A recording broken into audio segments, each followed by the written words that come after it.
Connais-tu l'histoire de Attila le Hun, surnommé par les Romains le fléau de Dieu? Si tu aimes la vidéo, like et abonne-toi. Attila est né vers 406, probablement dans les plaines de l'actuelle Hongrie. Il appartient au peuple des Huns, un groupe nomade venu d'Asie centrale, redouté pour sa cavalerie rapide et son art de la guerre.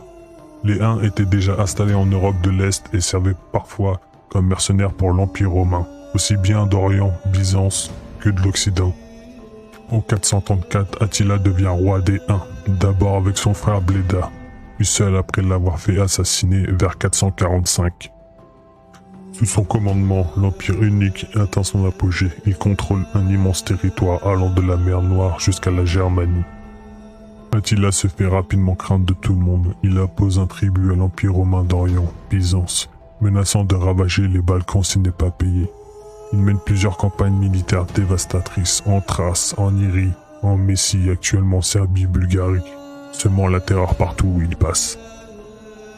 En 451, Attila se tourne vers l'Occident.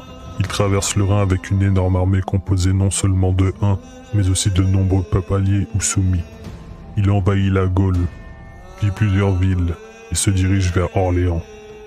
Mais il est arrêté par une coalition menée par le général romain Aetius et le roi wisigothe Théodoric Ier. La bataille décisive a lieu au champ catalonique, près de Châlons en Champagne. Ce fut une bataille sanglante, sans vainqueur clair, mais Attila finit par battre en retraite.